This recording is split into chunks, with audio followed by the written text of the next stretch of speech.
With your first news at 10 Sports, here's JT Faribault. It's the last weekend of October, and you know what that means. Playoff football is here, and it is heating up. Class A began its postseason this afternoon, and Shiloh began its postseason with a matchup at home against Ray Powers Lake. The Skyhawks would strike first on their opening drive. It's a quick pass from Wyatt Weston to Caden England, who gives a final push and breaks the plane to put Shiloh up 6. The Outlaws would respond right away on the following kick. That's Cody Rice, who picks up a bouncing ball and has green grass ahead of him. A massive 90-yard house call ties things up at 6 quickly. The Skyhawks came out firing in the second half. After an interception on the previous play, James Wilson makes the offensive catch and heads to the end zone to put Shiloh up 26-6. The Skyhawks win this one. 34-6 is the final. Velva DAG is looking to get back to the Dakota Bowl at Southern McLean's second ever playoff appearance. Early first, Aggies already up 8-0. Trayson Eaglehart takes the direct snap, and the senior wideout will take it in for another Velva touchdown.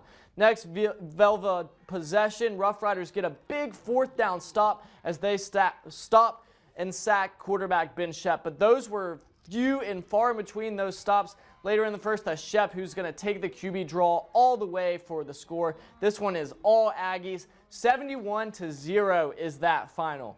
Trinity and Bishop Ryan faced off for the second time this season. Middle of the second quarter, it's the prolific combination of Jet Lundeen and Gus Engelhart for the touchdown. The Lions take a 15-3 lead. And it was the defense coming up big for Bishop Ryan this afternoon. Bryce Vibetto puts the shoulder pad on the ball and forces the fumble. Hayden Say recovers it for the turnover, and it would stay 15-3 going into halftime. And in the third quarter, Lions doing it on the ground with Drew Zwak. He walks the tightrope for the sideline into Titan territory. The Lions would win this one. They advance to the quarterfinals to face Central Cass next. In other Class A scores, Killdeer stays perfect against DLB, while Botno loses to Central Cass.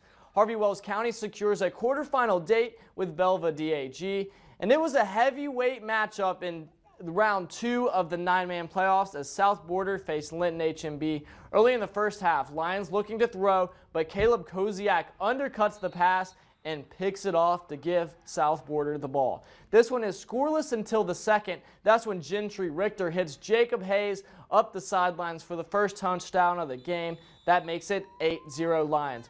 Richter was successful on offense and defense. Late in the third quarter, here he is picking off the Mustangs, and that leads to his first rushing touchdown of the game. Linton HMB advances with a 20-0 win over South Border. Region 7 champs Grant County Flasher hosted the Central McLean Cougars. First drive of the game for the Storm, Trey Hyde takes the handoff from Kelton Hees, and he is going to start heading left, starts heading back right, through a sea of Cougar defenders, goes zigzag all the way into the end zone. That's a 58-yard touchdown run that puts the hosts up first. Central McLean would respond. They go to the air as quarterback Aiden Hansen has all sorts of time and puts it on a silver platter for Andrew Eichhorst, who takes it to the crib. That's a 70-yard touchdown pass to get the visitors on the board. These two teams would go fighting until the finish. Fourth quarter, this one was tied at 14 apiece until Kelton Freeze unlocks the defense with a 30-yard touchdown pass to Brody Prolick.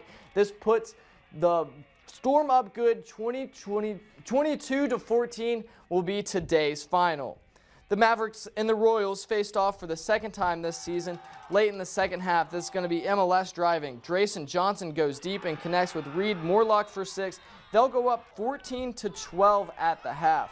Momentum shifted in the third quarter. The Mavericks up 20-12 when the Royals scored 14 points in under 2 minutes, including this keeper from Hayden Boyle, who takes it to the house.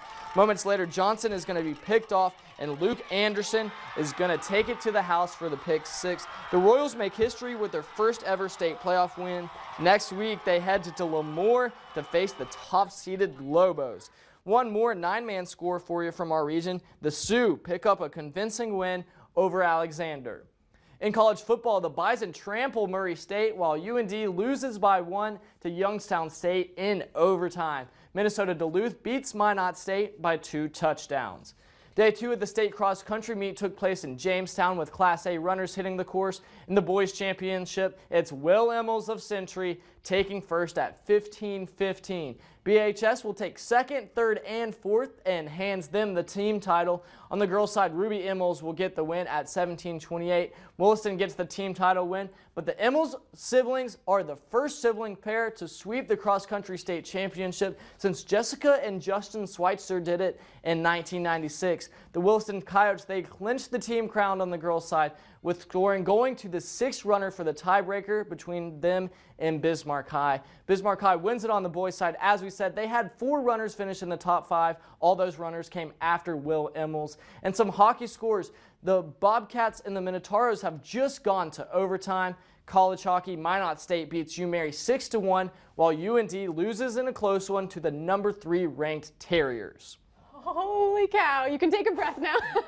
That was an impressive sportscast. Thank you very much. How'd you get all that video in? Was it a team effort? It was a big team effort, Okay. all across the board. We got John and Joe in Minot, Oh, Luke, okay.